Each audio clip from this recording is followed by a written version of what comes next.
Hello, and welcome to the madness that is the Charlie Marx Show.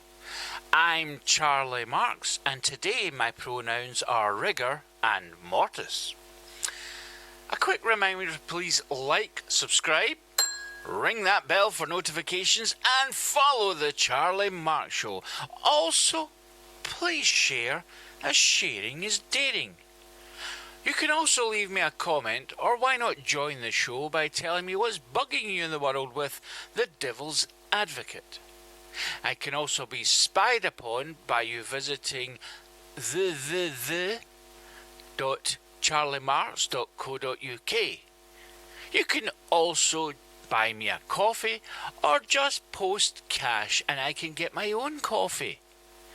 Coming up on tonight's show, we have all the latest fake news from around the world and beyond with the CM Newsroom. Moans and groans and things that go irk in the night with the Devil's Advocate. Plus so much more. But first, this.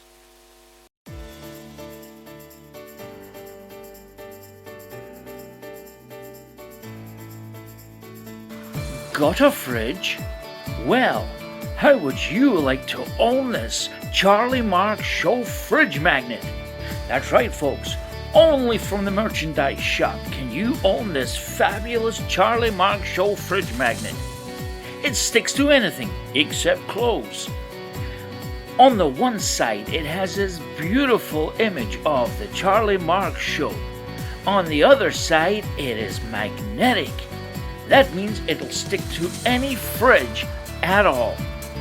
The Charlie Marx Show fridge magnet can help your fridge turn into something more than just a fridge. It can be a fridge with a fridge magnet. Yes, folks, you can get this only at the Charlie Marx Show merchandise shop. So, book now and go onto www.charliemarx.co.uk and you could be the proud owner of this Charlie Marx Show fridge magnet. Get it now before the offer ends, even though the offer's on forever. That's right, these limited edition fridge magnets have thousands of them. So please, get it now.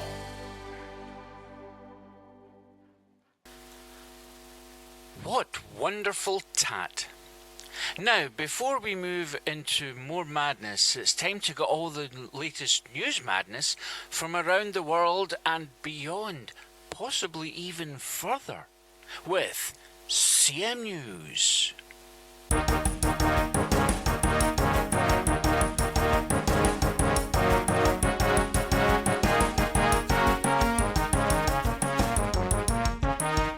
Good evening and welcome to CM News with me, Hillary Clinton.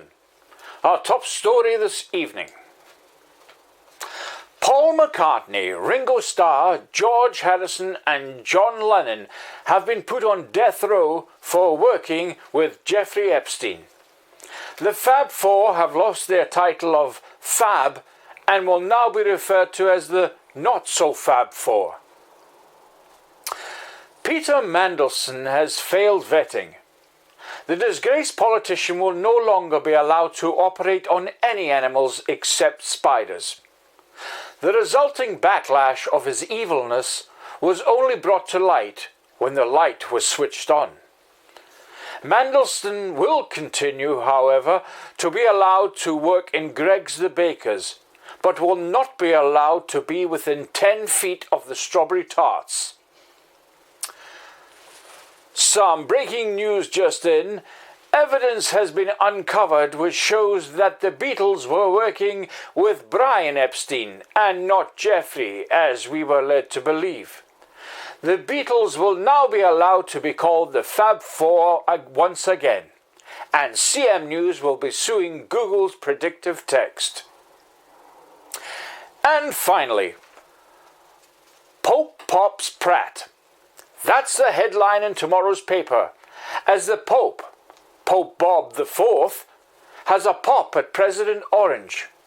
Pope Bob hit out at the luminous leader regarding the ongoing war in Middle Earth.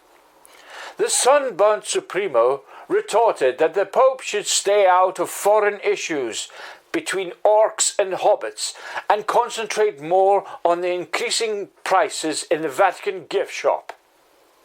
And that was the latest headlines. This is Hillary Clinton for CM News. Good night.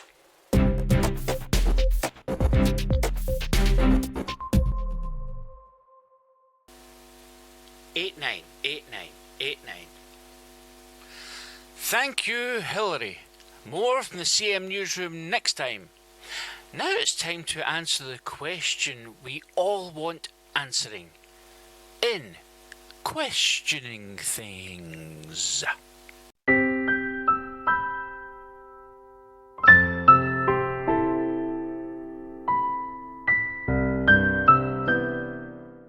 Welcome to Questioning Things with me, Charlie Marx, and today my special guest for the particular topic is former judge Judy Boody.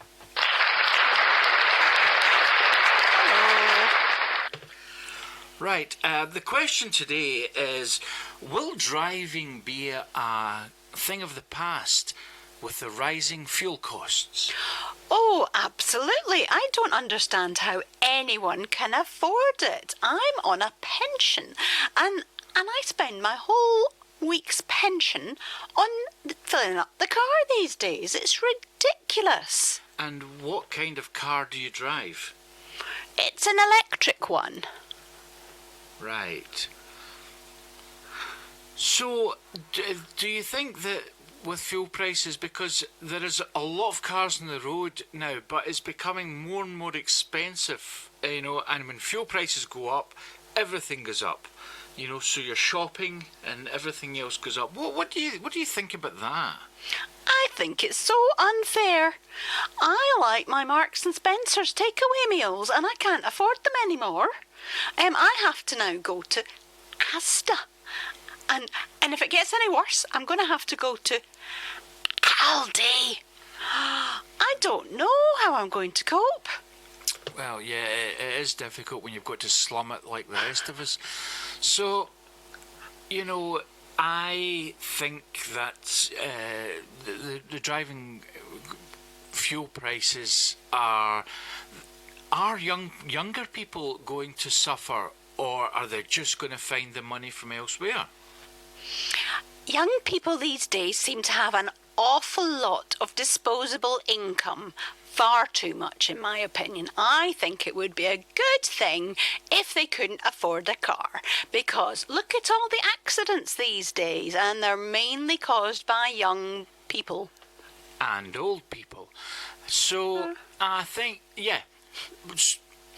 with the rising cost of fuel, obviously, there is lots of repercussions that happen. So, what do you think the government should do?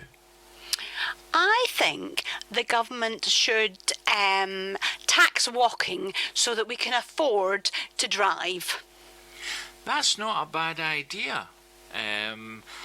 And there would be more money because the cars wouldn't be making wouldn't be making as much damage as the cars do in the roads.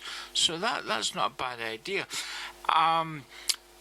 With the amount of fuel that cars take, cars used to, when I was younger, you could get half a tank of petrol for £3. Now to fill up a tank, you're talking about probably close to 80,000. Well, I remember the day when you could fill a tank for 2 shillings. It really was that cheap. My chauffeur used to do it for me. But I do remember that day. And yes, you're right, I now can't afford to fill up the tank. Yeah. Especially since it's an electric vehicle. Yeah. It's my heart bleeds. So, you before you retired, you were a judge. Do you think that people will not be able to get to their work? And how important would that be, for example, a judge not to be able to get to their work because of the cost of fuel? Well, now that's a good question.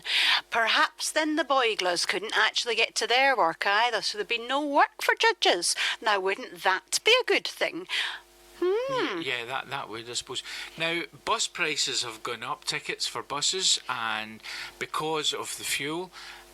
So now to go on a journey, it costs literally thousands of pounds to go from here to the local shops. Is this causing older people to maybe become more reclusive and stay in? Yes, my children can't afford to come and see me, so that's really not good. But then I don't have to go and see my grandson, so maybe that's not such a bad thing. Yeah.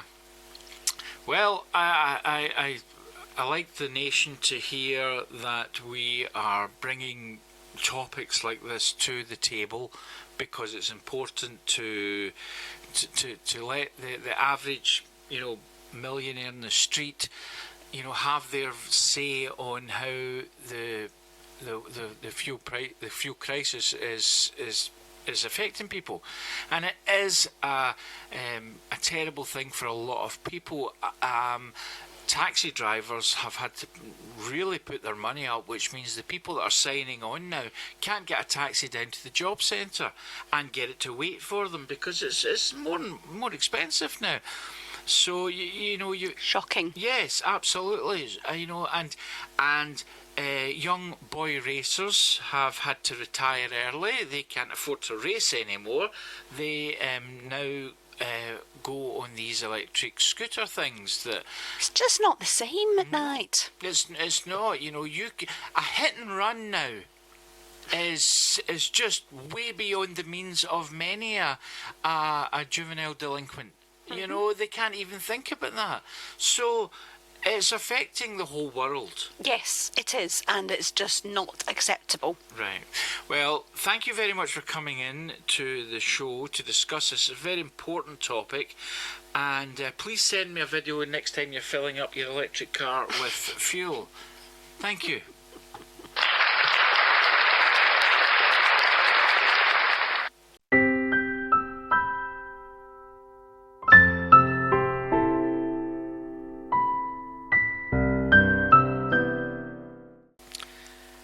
And let's hope she's not driving home.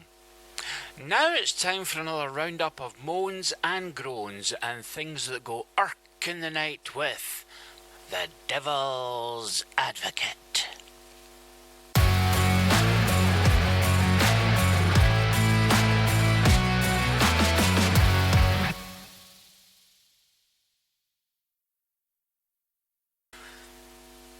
Today's Devil Advocate is a question that's probably on a lot of people's minds.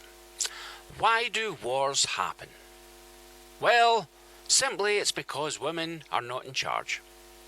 See, women wouldn't have wars. They just wouldn't. They couldn't be bothered with it. It's a man thing. Yes, that's right, we love guns and bombs and things that just blow up in general. We are addicted to watching fires. That's why men go out and do barbecues.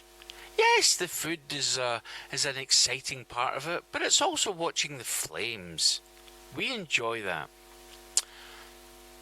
So why do wars happen? Well, wars happen predominantly over land. You see, people like land. They want to build on land.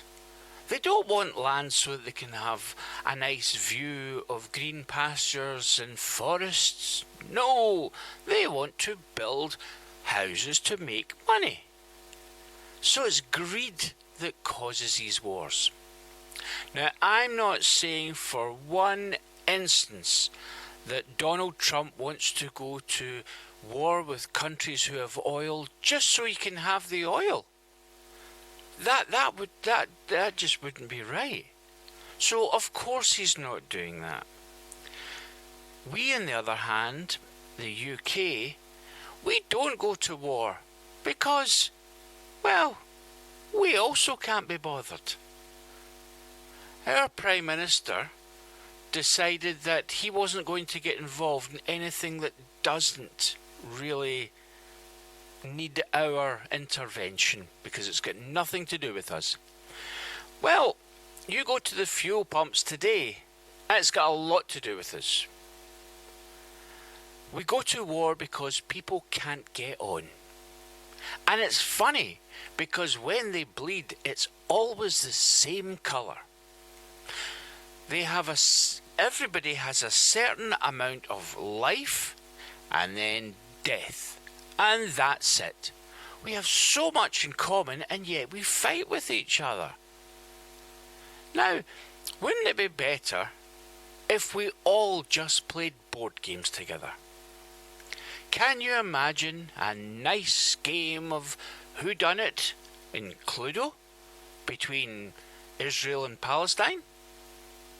Or how about something like Hungry Hippos with America and Iran? Or how about, and this is just off the cuff, but I would say, how about a game of Snap between the Ukraine and Russia? And hopefully it would be Putin who gets snapped.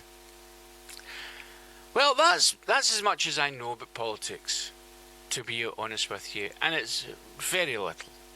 So, theoretically, people cause wars because they are morons. People go to war because they have a spare hour or two. People cause wars because they can. We've been warring since the beginning of mankind. That's right. Back in the caveman days, they would war over everything. Did you steal my saber-toothed tiger? Did you grab my wife by the hair and pull her into your cave? Did you hide my club? It's gone on since the days have been days. So, theoretically, what chances are there of stopping it? None. Unless, of course, you put women in charge. They will not go to war. And they will not go to war for one simple reason. They would rather just meet up with other countries at a summit and bitch about the countries they don't like. Thank you for watching the Charlie Marx Show. Please remember to like, subscribe, ring that bell for notifications. Who moved my bell? And follow me at www.charliemarx.co.uk. You can also buy some merch or buy me a coffee. Or how about paying for a wedding? So, if you're not subscribed to the Charlie Marx Show, please do so, or we'll go to war.